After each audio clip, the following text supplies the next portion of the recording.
Bismillahirrahmanirrahim. Assalamualaikum warahmatullahi wabarakatuh. Alhamdulillahirabbil alamin. Allahumma shalli ala Muhammad wa alihi wa sahbihi ajma'in. Ya Rahmanir Rahim, Wa Alim, Ya Aziz Rahim, Rabbi shrah li sadri wa yassir li amri wahlul 'uqdatam min lisani yafqahu qawli. Rabbi zidni ilma warzuqni fahma. Amin. Wassalamu alaikum warahmatullahi wabarakatuh. Syukurlah di sore hari ini pasca Ramadan kita semuanya masih diberi umur panjang, masih diberi kesempatan untuk memperbanyak amal-amal kebaikan, masih diberi kesempatan untuk mengurangi, membersihkan, menghapus dosa dan kesalahan. Dan semoga kita memanfaatkan sisa-sisa umur kita untuk banyak menabung berbagai macam kebaikan, dan kita manfaatkan untuk banyak melakukan pembersihan dosa-dosa dan kesalahan, sehingga nanti sewaktu-waktu kita selesai tidak di dunia, kita bisa meninggalkan dunia dengan husnul khotimah. Salam kita juga tidak henti-hentinya untuk sesungguhnya kita, suri teladan kita, Nabiullah, Nabi Agung, Nabi Muhammad sallallahu alaihi wasallam. Salatullah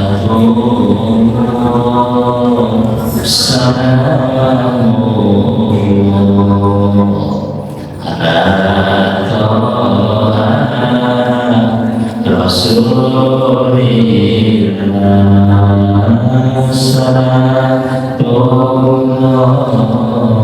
salamullah ala yasin habibillah, tawassalna bismillah wa bilahadi rasulillah wa kulli mujahidillah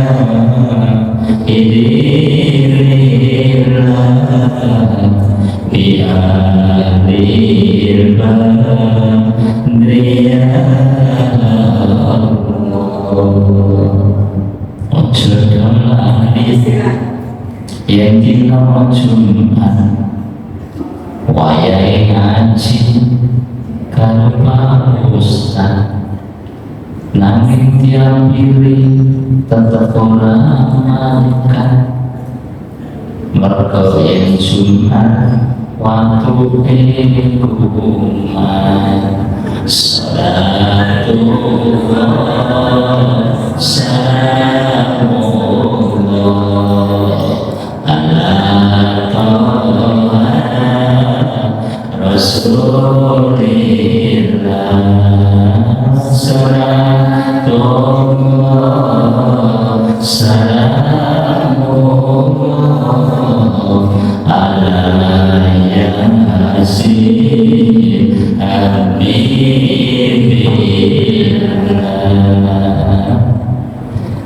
Ibu-ibu yang dirahmati Allah SWT, saya akan bacakan Quran surat Qaf, surat nomor 50 ayat 17-18. A'udzubillahi minasyaitonir rajim. إذ Ya dalam qiyam hamidun yamini wa shimali qaid ma yafiz min qawlin illa ladayhi raqibun atid. Ingatlah ketika dua malaikat mencatat perbuatannya, yang satu duduk di sebelah kanan dan yang lain di sebelah kiri. Tidak ada suatu kata yang diucapkannya, melainkan ada di sisinya malaikat pengawas yang selalu siap mencatat. Surah 17-18. Allah SWT memberitahukan kepada kita, di kanan kiri kita itu ada malaikat. Dua malaikat, satu di kanan, satu di kiri. Dua malaikat itu diberi tugas mencatat semua perbuatan kita. Tidak ada suatu ucapan pun, tidak ada suatu kata, tidak sakecak, satu kata apalagi kalimat yang diucapkan, melainkan ada malaikat yang mengawasi, terus dicatat. Ibu satu hari mengeluarkan kata-kata berapa banyak?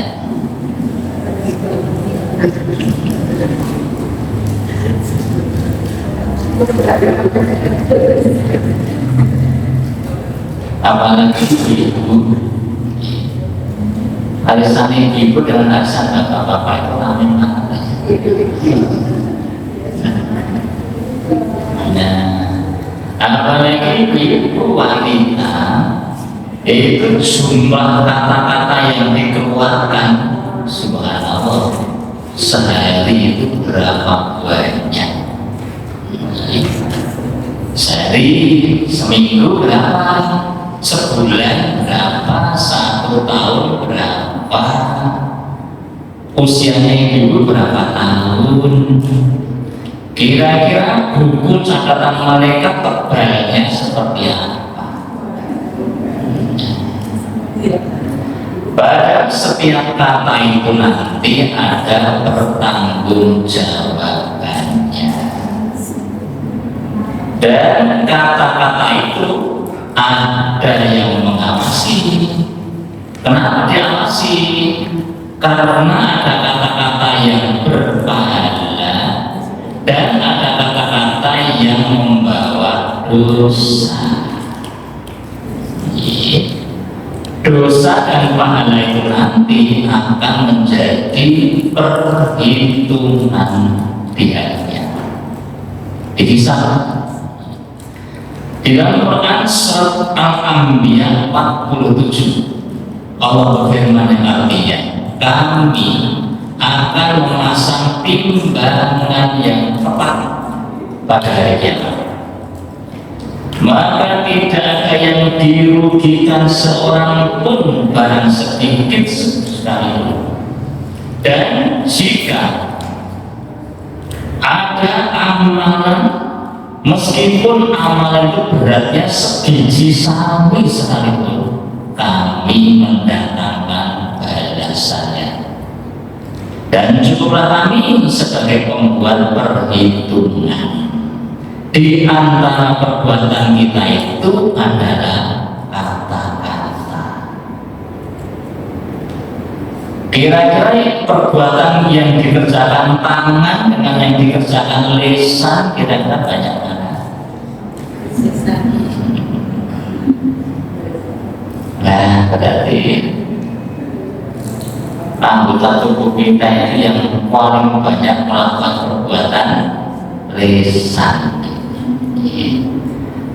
Kalau ibu itu melakukan perbuatan tangan, jibit, nah nanti biru ya. Terus dikasih minyak, ya sehari sudah sembuh.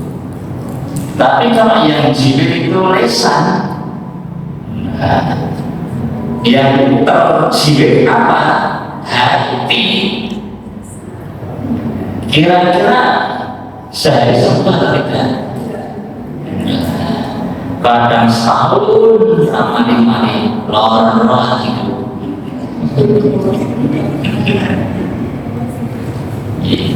Ibu kalau bilang loro hatiku, itu yang dipegang mana? Dada apa pokok?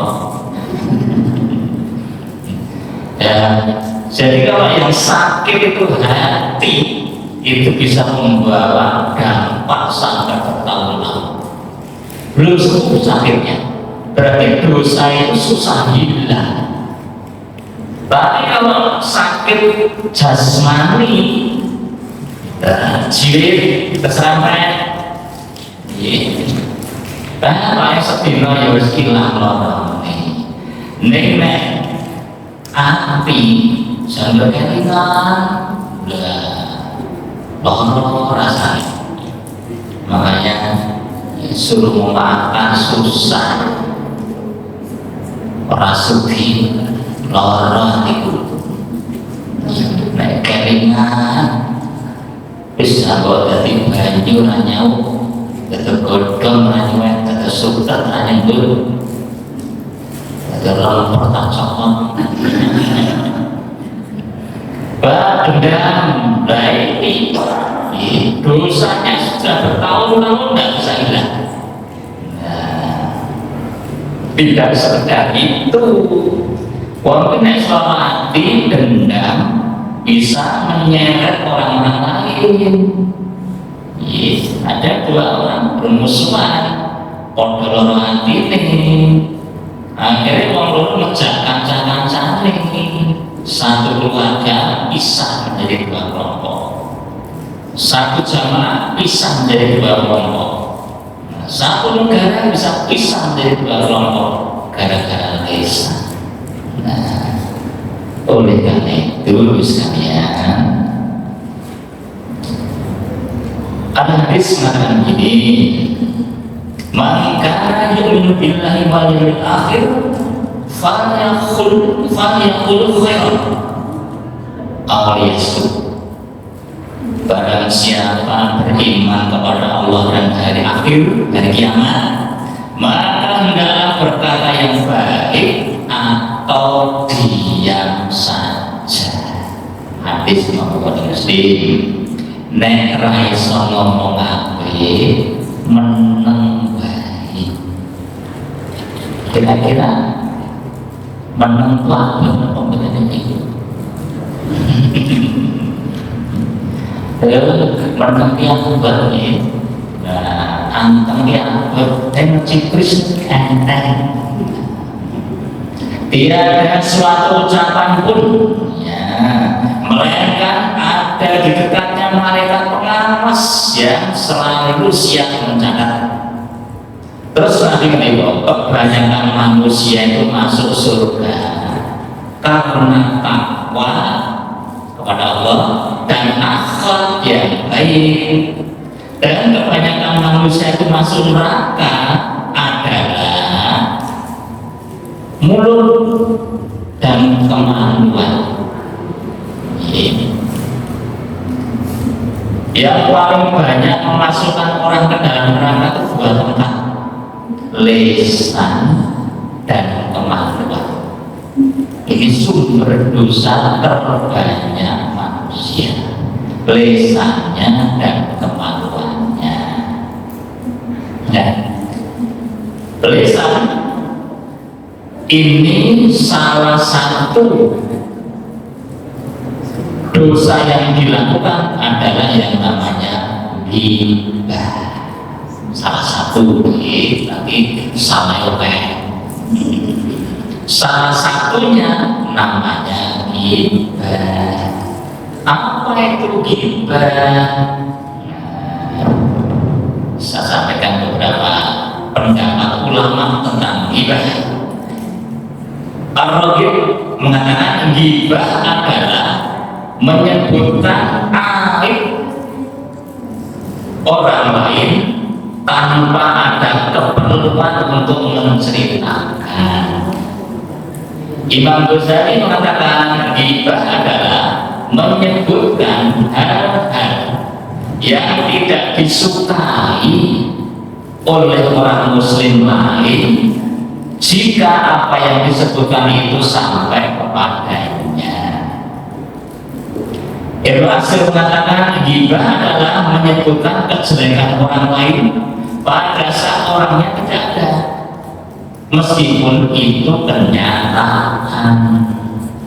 Imam Nawawi mengatakan ghibah yaitu menyebutkan hal-hal yang tidak disukai orang lain, baik tentang badannya, agamanya, dunianya, jiwa, perawakannya, akhlaknya, harta, anak, istri, pembantu, gayanya, baik yang dikatakan atau diisyaratkan. Kesimpulannya, ghibah adalah mengungkap,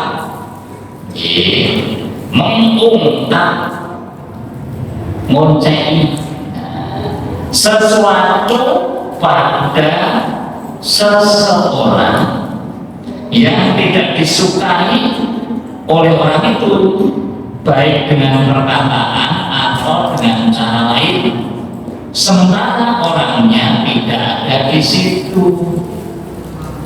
Jadi kalau kita mengatakan mengungkap kejelekan orang lain, orangnya ada di situ, mireng, itu bukan ghibah. Ngomongnya orang lain dulu, dijelati ghibah. Apa bedanya dengan namimah? Namimah itu membicarakan orang lain, untuk merusak hubungan antara dua orang. Neng ono ngrasani si A, neng kene ngrasani si B, supaya kata lebih itu ora rukun bermusuh. Itu namanya namimah. Itu lebih parah lagi. Sekarang kalau dari hadis, Nabi mengatakan begini, apakah kalian tahu apa itu ghibah?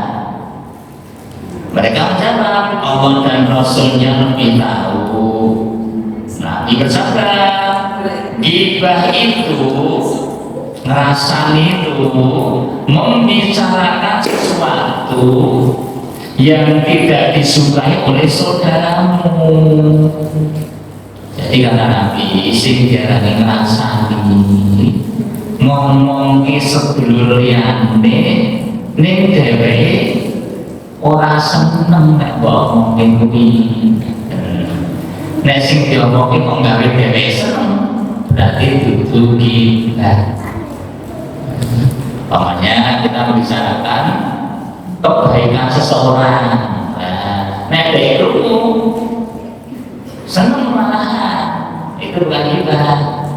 Dan nanti kalau kita bicarakan kejelekan dia, jenengi wong nek elek di sebelah-sebati ya ora seneng, itu namanya ghibah. Ada yang bertanya, ya Nabi, bagaimana kalau itu memang kenyataan kok Nabi? Yang baik itu pancen itu kok Nabi, itu kenyataan dulu. Ini kok pancen pencopet nih kok. Kenyataan. Nabi menjawab, apabila memang hal itu benar kenyataan, itulah namanya ghibah atau menggunjing atau merasani. Namun jika itu tidak benar, tidak ada kenyataannya, itu namanya fitnah. Penjari bersatu itu manggaran derek banget. Derek. Oh, ini nama panitia nih, kalau tidak setuju, tidak perlu apa. Bismillahirrahmanirrahim.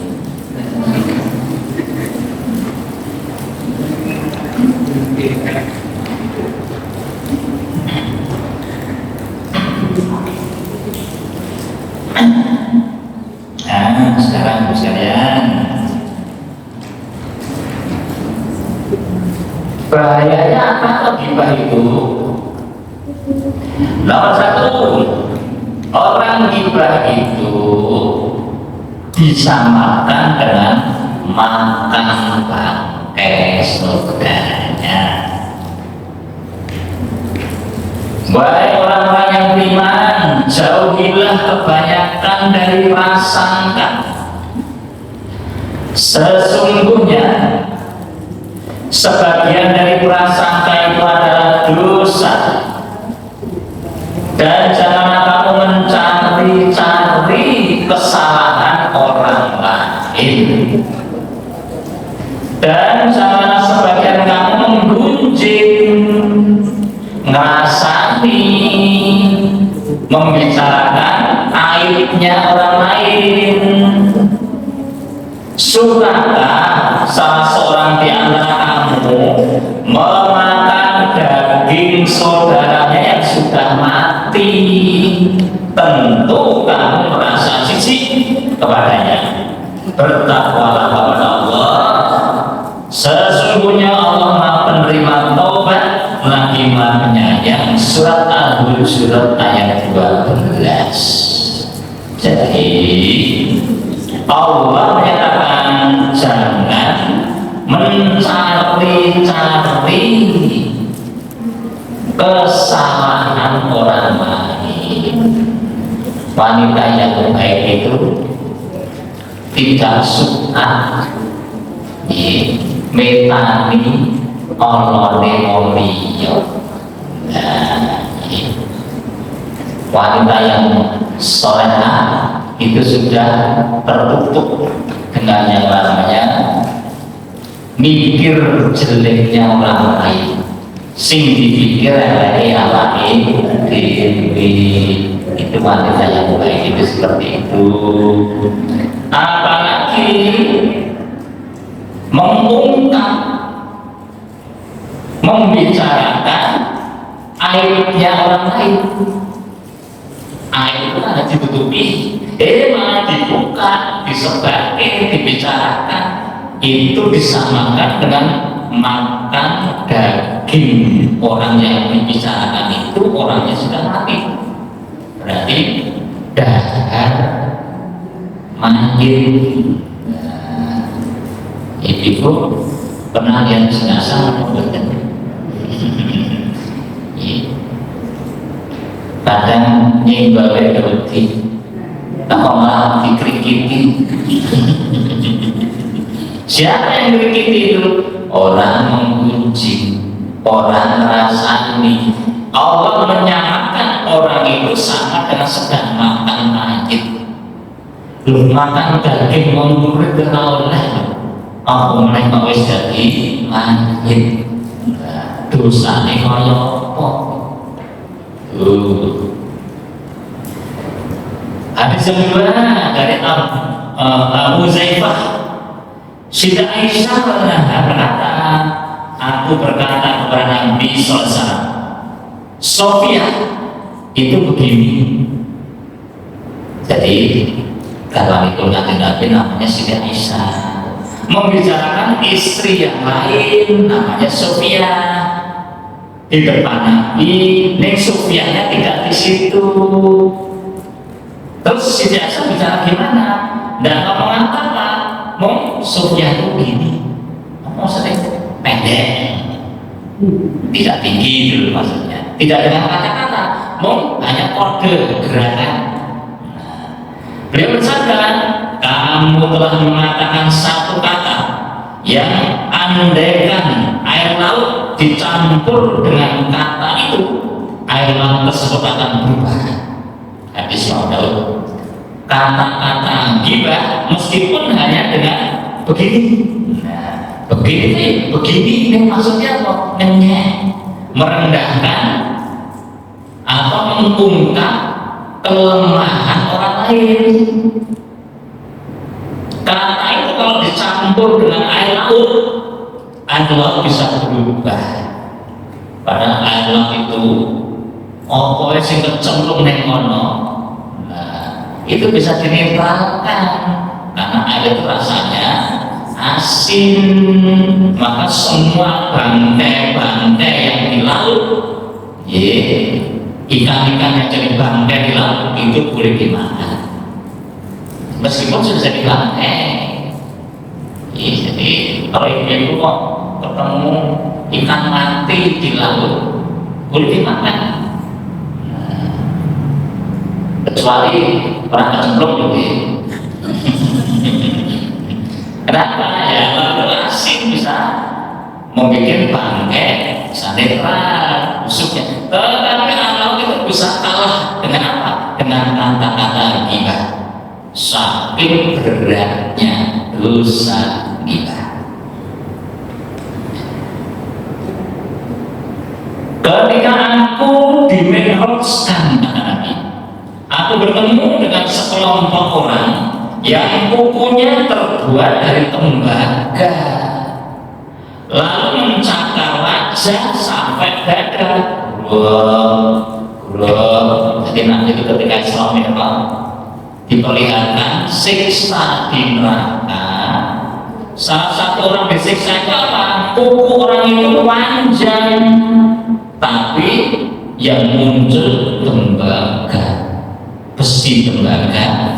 Terus tangannya tidak bisa berhenti, gerawuk terus wajah sampai dada, tidak bisa berhenti terus. Wahai Jibril, siapakah mereka itu? Malaikat Jibril berkata, mereka adalah orang-orang yang memakan daging manusia, melanggar kehormatan orang lain. Hadis Imam Daud. Maksudnya apa makan daging manusia itu? Ngerasani. Ghibah itu sama dengan makan daging manusia, mencemarkan kehormatan orang lain. Kenapa? Jeleknya disebarkan, berarti menjatuhkan kehormatan orang yang dirasani itu. Oh, besok di akhirat kukunya panjang. Ibu kalau pengen kukunya panjang, besok di akhirat sergem ngerasani. Kulit dogo, kulit kita. Tapi tangan tidak bisa berhenti, dagingnya dikerok sendiri. Kenapa? Dulu di dunia dia juga membuat kehormatan orang lain tercemar. Maka sekarang wajah dadanya dikerok sendiri. Kemudian cukuplah seseorang itu berbuat jahat jika dia merendahkan saudara muslim yang lainnya. Ada muslim berarti sebelum muslim itu jangan direndahkan kehormatannya. Cukuplah seseorang itu berbuat jahat jika dia merendahkan muslim yang lain. Kehormatan, harta, dan darah seorang muslim adalah haram untuk diganggu oleh muslim yang lainnya. Hadis Imam Tirmizi, Imam Muslim. Sehingga sesama muslim harus menjaga kehormatannya, dijaga, jangan dicemarkan, jangan disebar-sebarkan, hartanya dijaga, darahnya dijaga. Menggunjing orang mati lebih besar dosanya. Jika saudara kalian meninggal, maka janganlah kalian mengganggunya dan jangan mencelanya. ngrasani kok ngrasani wong mati dosane luwih gede. Karena apa? Dia tidak bisa membela diri. Kadang kita ngrasani orang mati, maka barang siapa memandikan jenazah, selama dia bisa menjaga lisan untuk tidak mengungkap apa yang ada di jenazah itu, orang itu akan dapat pahala penghapusan dosanya. Kita ini boleh mencari jenazah, tutup lisan, jangan ceritakan apa-apa yang dilihat di jenazah itu. Niscaya dosa panjenengan banyak bersih, seperti panjenengan membersihkan jenazah itu. Nah, ini juga aneh. Les ketemu karo kancane, Masya Allah jempah di desa apa-apa. Dan setan itu pinter kok mengungkap seperti itu. Ngerasa di wong mati dosa itu lebih gede karena dia tidak bisa membela diri. Maka kalau mencari jenazah atau ke kuburan, jangan komentar apa-apa tentang mayat itu tentang kejelekannya. Bu, si mati ini ramadanya utang ini. Dan gimana saja mengenai semua yang perlu saja apa ngomong sopok.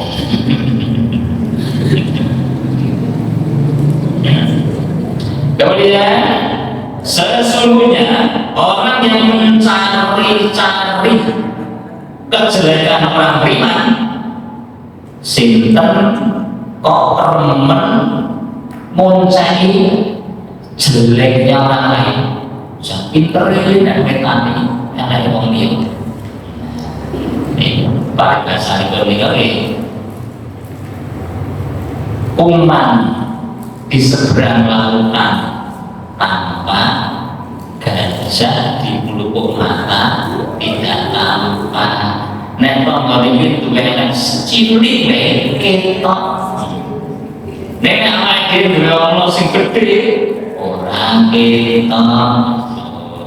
Orang-orang kita sama dulu kita loh bikin peribahasa itu lah kita itu kadang lebih pandai mencari jeleknya orang lain meskipun kecil daripada metani yang lagi gede senajan yang lagi gede-gede.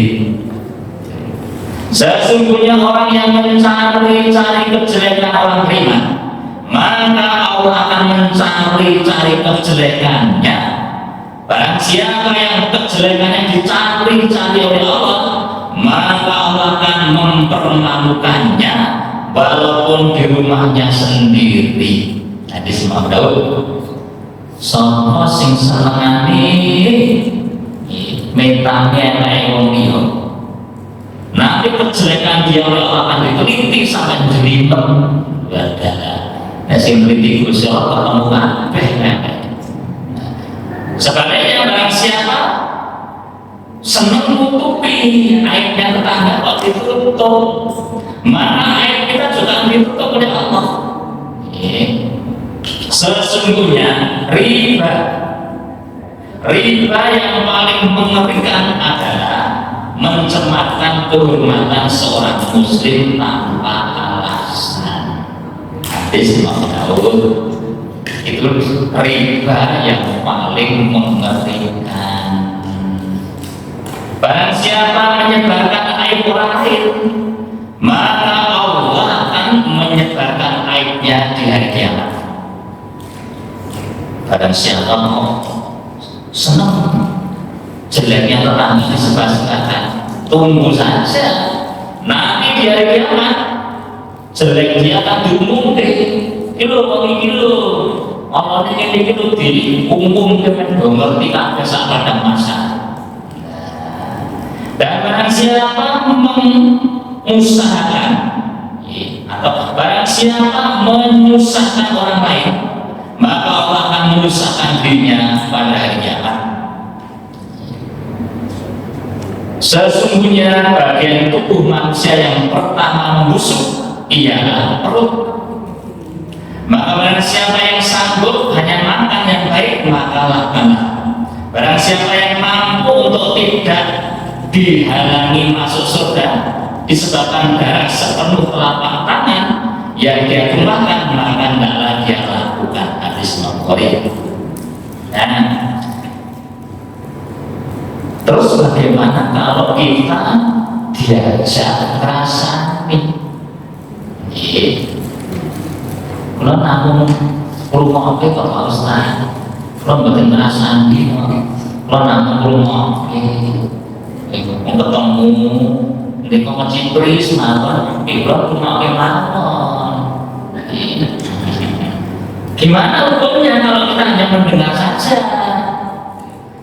Barang siapa tidak membela saudaranya sesama muslim pada saat kehormatan dan harga dirinya sedang direndahkan, maka Allah pasti tidak akan membelanya pada saat pertolongan Allah sangat dibutuhkan. Hadis Imam Daud. Jadi kalau kita mendengar teman kita di depan itu kok sedang membicarakan jeleknya orang lain, kehormatan orang lain sedang dicemarkan, kita harusnya nyetop membela ojo malah gomi. Nah, barang siapa pengen nanti dari kiamat dia dibela oleh Allah, ditolong oleh Allah, tolonglah saudara yang sedang dicemarkan nama baiknya itu. Jangan sampai terus-terusan diungkit-ungkit saiso-isone disetop, diajak bicara yang lain. Barang siapa membela kehormatan saudaranya, maka Allah akan menyelamatkan wajahnya dari api neraka di hari kiamat. Hadis Muhammad Ibu boleh diajak ngerasani nih kok malah membela orang dirasani. Yo kabeh wong iki yo duwe Allah, kita sudah punya kesedihan dan kita punya kelemahan sendiri-sendiri, dan lebih baik kita bicarakan jelek sendirilah, kita istighfar kepada Allah, itu membela. Mana nanti wajah kita akan diselamatkan oleh Allah dari api neraka. Orang makhluk ini aduh, aku ini saat nanti sepuluh padahal udah terlontar dengan ini mungkin dia kumpul lagi dan buktinya apa? Kan aku cuma nanti itu masih usoni ya berarti mengincang. Berarti wanita itu ya kenapa kok gibah, kenapa kok ngerasani, kenapa kok mungkin jeleknya orang lain, itu kadang sakit hati, kadang iri, kadang ada perasaan dengki. Apa dengki itu? Dengki itu tidak suka kalau ada saudaranya kok dapat nikmat, berharap-harap nikmatnya hilang, pindah ke dirinya. Itu namanya dengki. Dengki itu seperti api makan kayu, ngentek ganjaran. Kalau iri apa? Iri itu apa? Kepengenan. Nah, pengen tonggolnya kok saya ngedukin motorannya, kepengen. Tonggolnya mobilnya, kepengen. Tonggolnya bojolnya.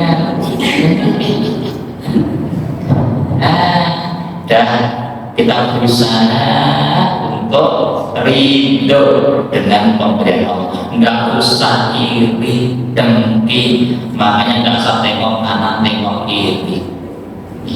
Sesepek disasar meri, cendol elek, pancen elek, sing podo iri.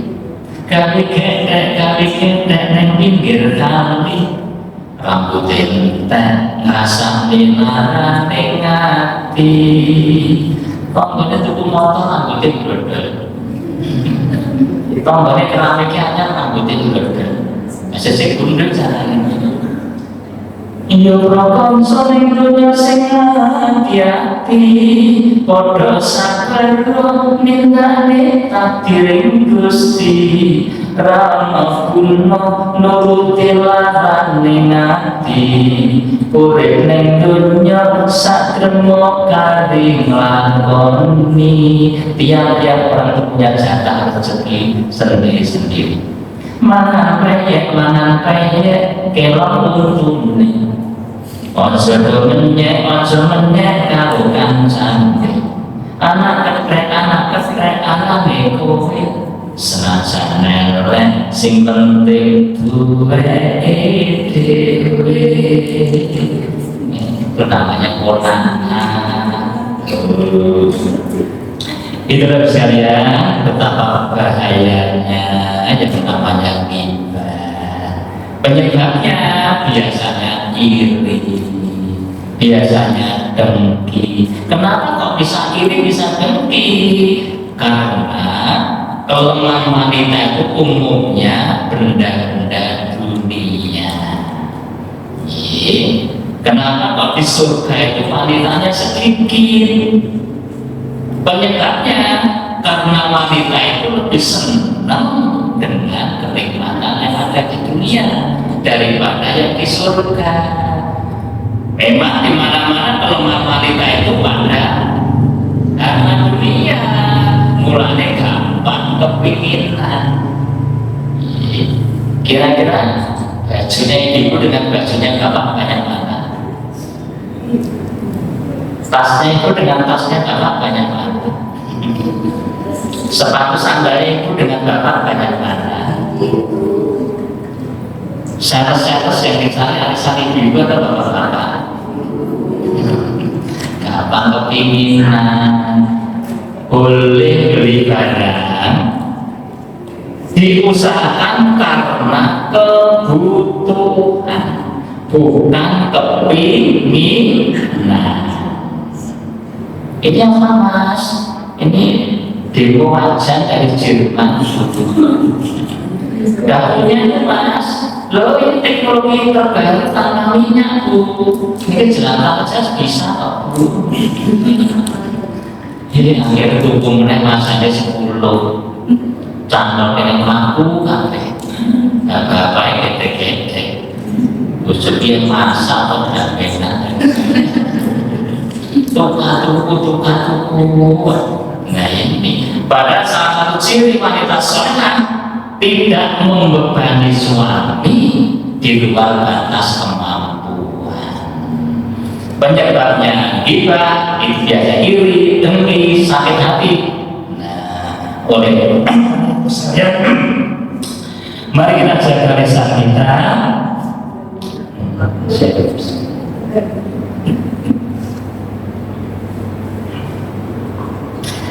Karena yang paling banyak memasukkan wanita umumnya ke dalam neraka itu adalah lisannya. Sehingga kalau ibu bisa menjaga lisan itu sudah selamat separuh perjalanannya. Jadi sumber bencana kebanyakan lisan kita. Demikian sekalian materi kita sudah ini. Ada yang mau ditanyakan silakan. Ini nanti ada 12 ibu, ada 5 12 dari donatur. Nah 12-nya sebaiknya diperbutkan lewat pertanyaan atau pingsut.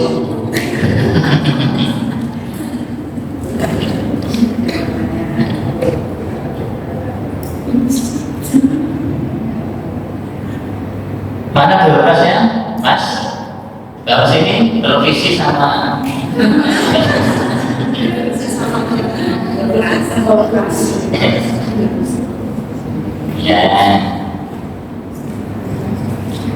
12 sama 1 diberikan kepada ibu-ibu yang merapuh duluan siapa lagi?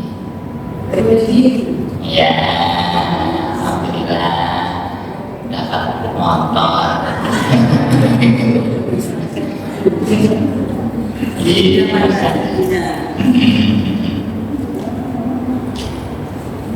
Doa nomor 2 diberikan kepada ibu-ibu yang mampu nomor 2. Siapa? Ya, alhamdulillah gampang. Doa nomor 3 pertanyaan.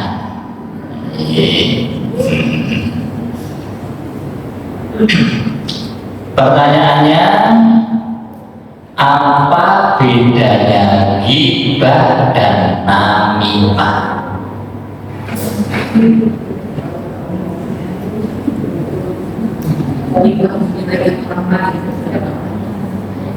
Kalau ghibah, ya, kalau namimah,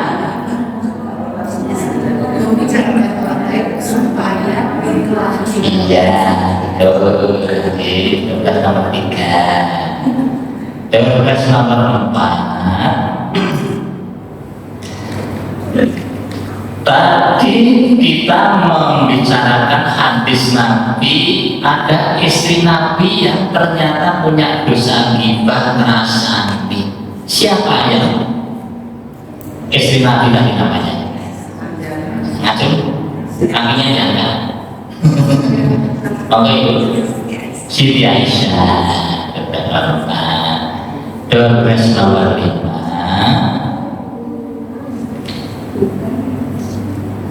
Dua malaikat yang ada di kanan kiri kita itu sering kita kenal malaikat siapa? Ibu sudah ya? Nanti double ya. Yang belum baca siapa? Malaikat siapa? Nomor 2. Ya, oke nanti. Jadi sudah mas dosa 5 dan dapat semua. Ya, dikeluarkan saja televisi kulkas. Oh iya, silakan diambil bawa kendaraan itu sendiri.